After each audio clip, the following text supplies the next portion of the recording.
You are holding a door shut with your shoulder when the bells begin. Not one bell. Every bell you can hear across Orléans. The timber jumps against you. Somewhere beyond the southern wall, cannon fire rolls across the Loire.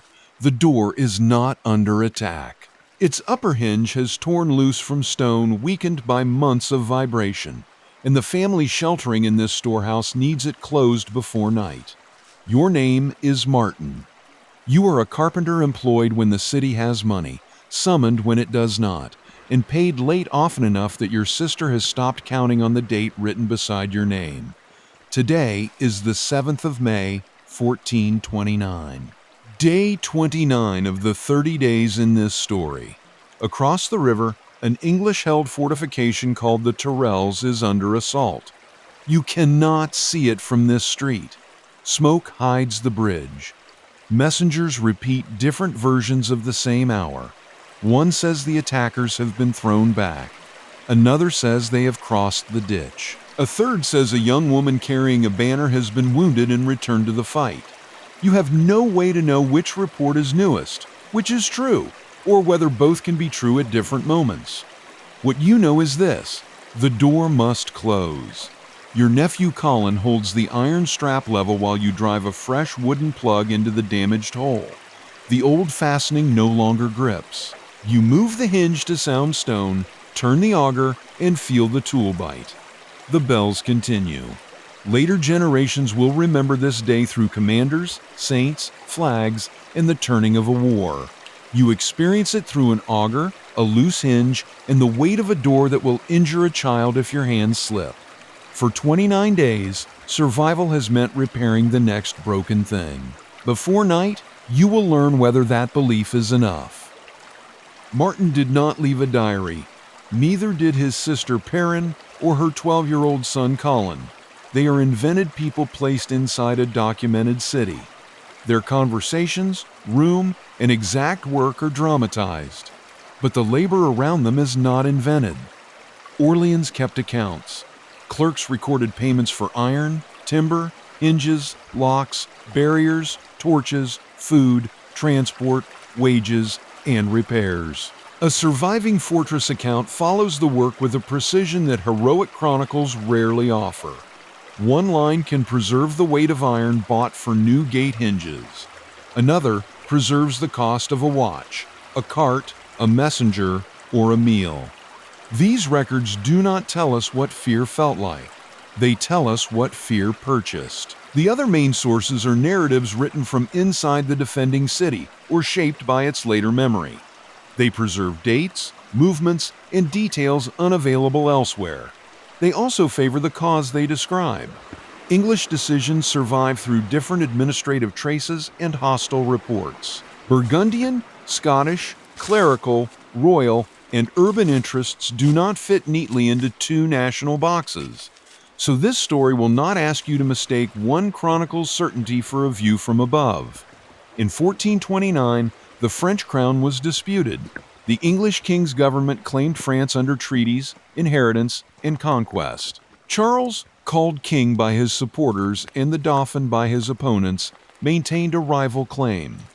French-speaking people served both political coalitions. The Duke of Burgundy pursued interests that could align with the English government without becoming identical to it. Orléans stood within that civil and dynastic conflict. Its capture would open routes deeper into the territories loyal to Charles. Its defense mattered strategically and symbolically. For Martin, it also mattered because his home was inside it. The siege began in October 1428. Our clock begins much later, on the 9th of April 1429, exactly 30 calendar days before the besieging army withdraws on the 8th of May. This is not the whole siege compressed into a month. It is the final month experienced at the speed of ordinary work. On day 1, food enters Orléans. The local journal records animals and wheat coming through the siege lines on the 9th of April. The entry matters because a familiar picture of siege warfare is a perfect ring. Nothing enters, hunger rises, and the walls wait to fail. Orléans is under pressure, but the ring is incomplete. English-held bastilles control important approaches, and the bridge works south of the Loire. Patrols and artillery make movement dangerous, yet the works do not form an unbroken wall. Routes east of the city remain usable at times. Convoys can enter when organized and protected. Individuals can take risks that a wagon train cannot. The city is neither open nor sealed. It is filtered by danger. You meet the arriving animals near a gate because one leaf of the gate has begun to drag. Its lower edge cuts a pale arc in the dirt. The problem is not the iron hinge itself, but the timber around it, crushed and loosened by repeated movement. Every delay gathers people behind the entrance: drovers, guards, carts, residents, and men who want to know what has arrived before prices change. An open gate is a route for food and a vulnerability. A closed gate is protection and obstruction. You work while guards urge you to work faster. Colin carries wedges. He wants to watch the pigs.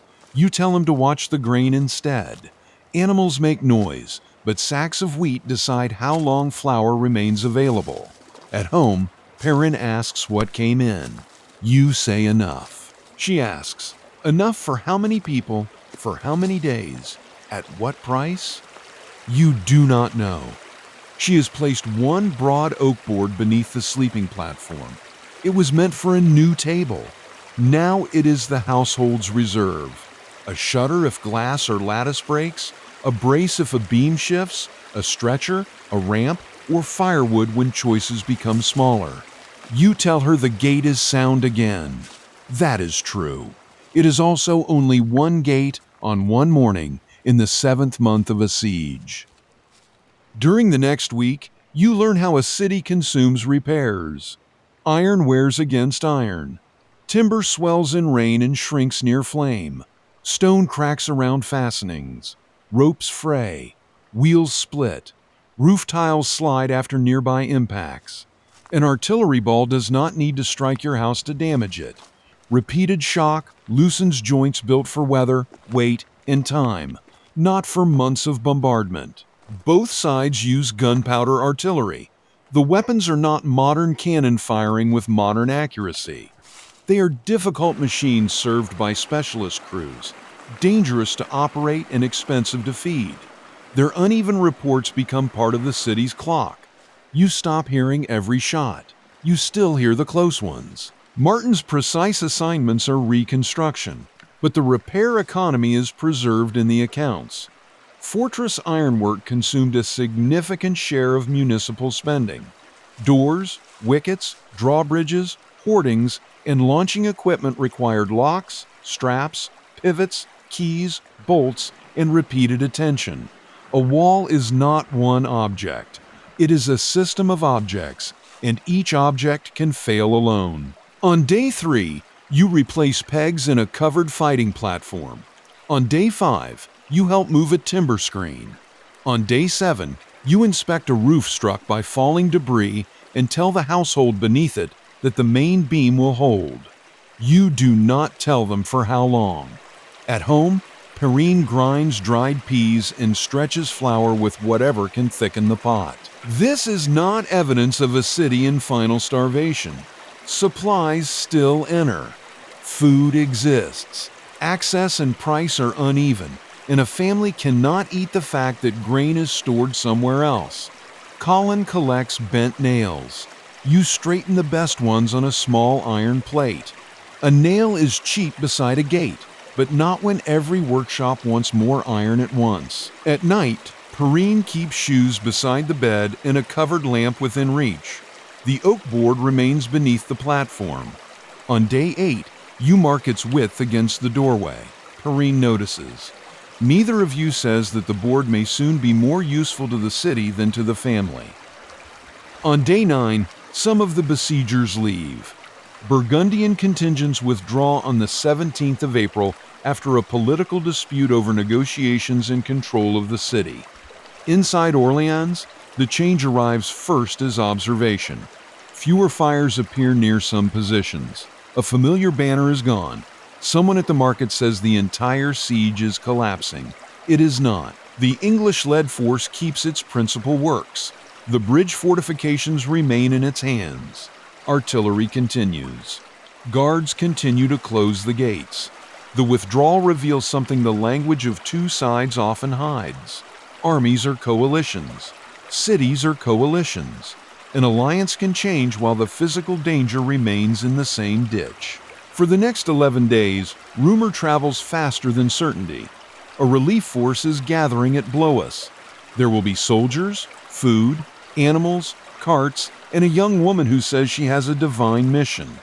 Some people dismiss the report. Some repeat it as fact. Others care less about the messenger than the wheat. You are ordered to help strengthen a barrier near an entrance. The work needs a board wide enough to span a weak section. The municipal pile has narrow planks, green timber, and pieces already cut too short. You know where there is a dry oak board of the correct width. Perrin says no when you ask. It is the first time in these 30 days that she refuses you directly. The board is the household's repair held in reserve. If the roof opens, if the door fails, if someone is hurt, the family will need it. The city has more wood than one room does. You answer that the barrier protects the room. Both arguments are correct. In the morning, you carry the board away with Colin supporting the lighter end. He asks whether the city will return it after the siege. You tell him wood does not remember its owner. The board disappears into a defensive structure with hundreds of other pieces. Once cut and pegged, it no longer looks like a table that was never built. That evening, Perrine places the sleeping platform against the most exposed part of the wall. She has made a repair without timber. On the 29th of April, day 21, Jeanne d'Arc enters Orléans.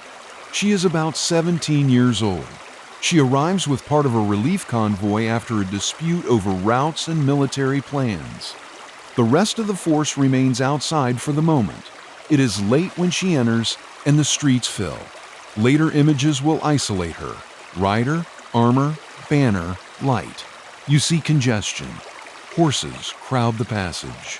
Wheels strike ruts. Guards push residents back from the route. People raise lamps and torches. Some shout welcome. Others try to count sacks. A cart has damaged a spoke, and you are pulled toward it because a wheel that cannot move can block everything behind it. You glimpse the young woman above shoulders and torch smoke. You cannot hear what she says. That is all this reconstruction gives you. The sources establish her arrival, public reception, messages, arguments, and later presence in the fighting. They do not give every person in the street the same emotion.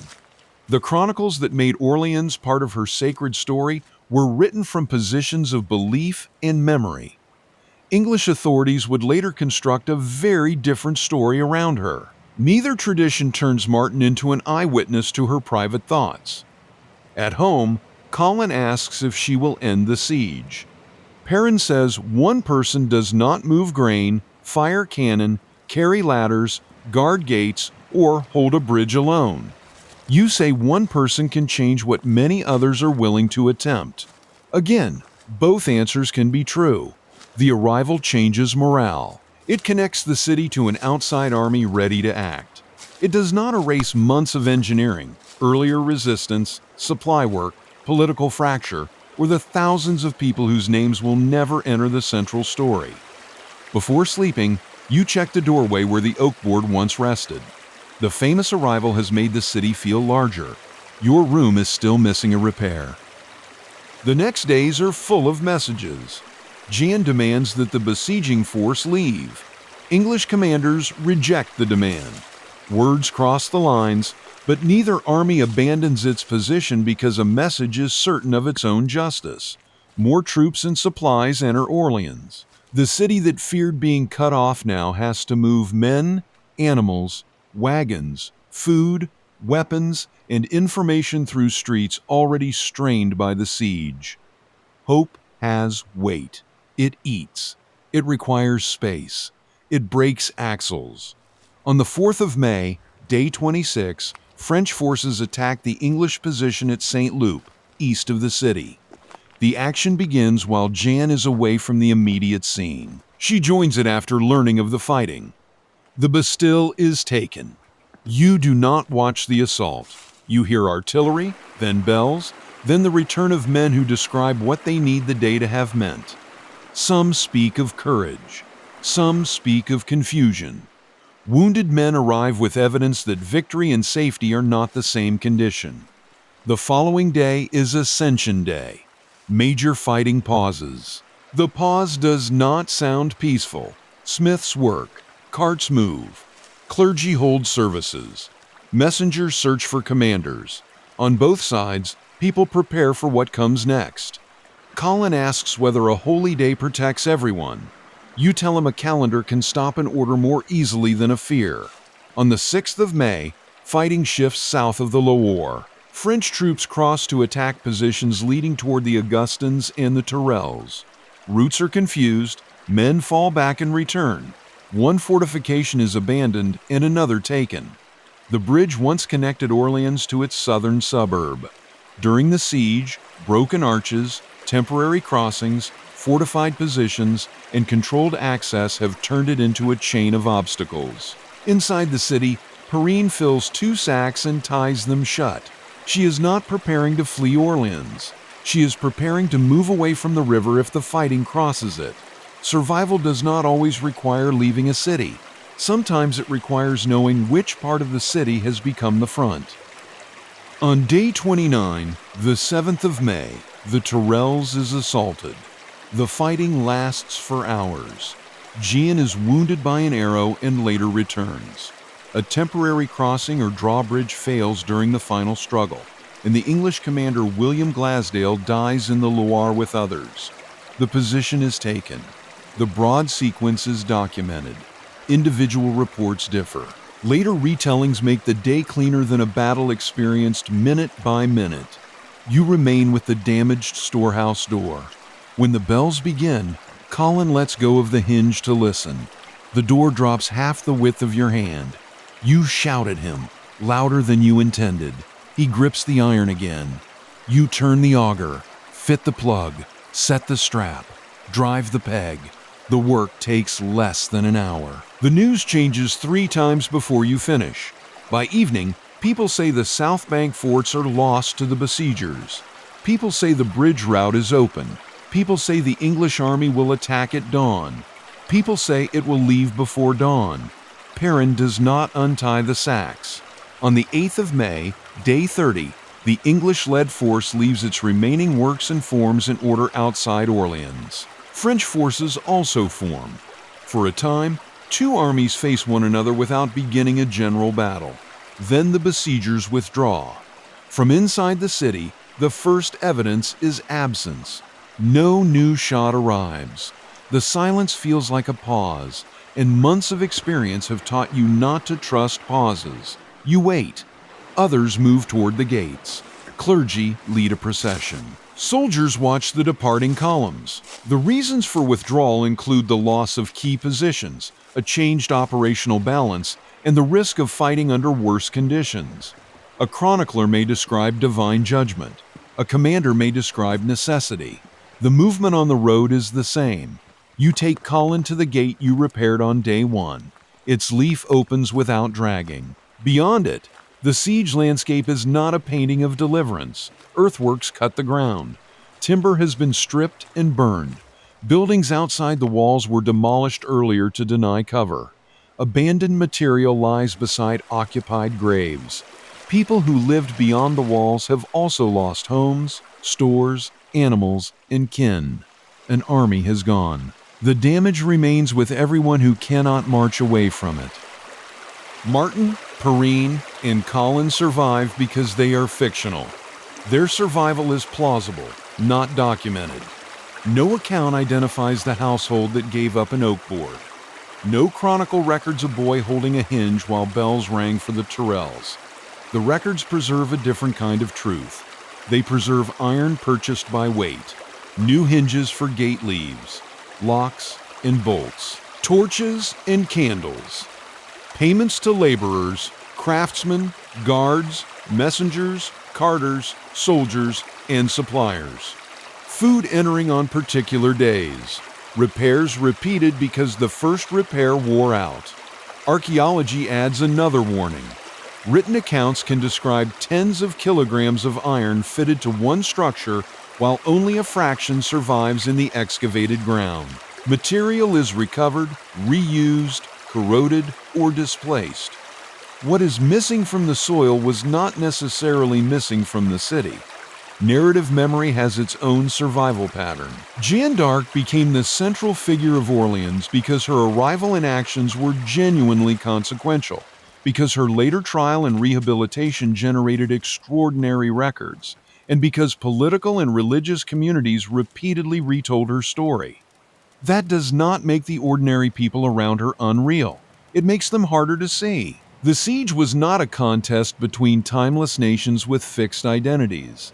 It was part of a dynastic war and a French civil conflict. English, French, Burgundian, and Scottish labels identify real loyalties and forces, but they do not tell us what every individual believed. The local chronicles favor the city's cause. English records serve different institutions. Later histories select from both. An evidence-based story does not become neutral by pretending these perspectives are identical. It becomes more honest by naming where each perspective stands. For most of the final 30 days, Martin does not survive through a single brave act. He survives through maintenance. He wedges a gate, straightens a nail, judges a beam, moves a screen, gives up a board, repairs a wheel, closes a door. On the morning after the withdrawal, Perrine unties the sacks. Colin retrieves the wooden offcuts you were too tired to collect. The household still has no table. Outside, workers begin dismantling dangerous structures and restoring routes. Gates that protected the city must now admit carts. Timber cut for defense becomes fuel or repair stock. The systems of siege become the materials of recovery. The grand result is that the Siege of Orléans has been lifted. The ordinary result is that there is work tomorrow. You return to the gate and place your hand against the repaired timber. For 30 days, you believed survival meant fixing the next broken thing. You were not entirely right. Armies, supplies, politics, weather, chance, and choices made beyond your sight also decided whether the city held.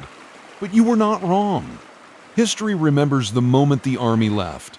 The city survived because, until that moment came, thousands of smaller things did not fail at once.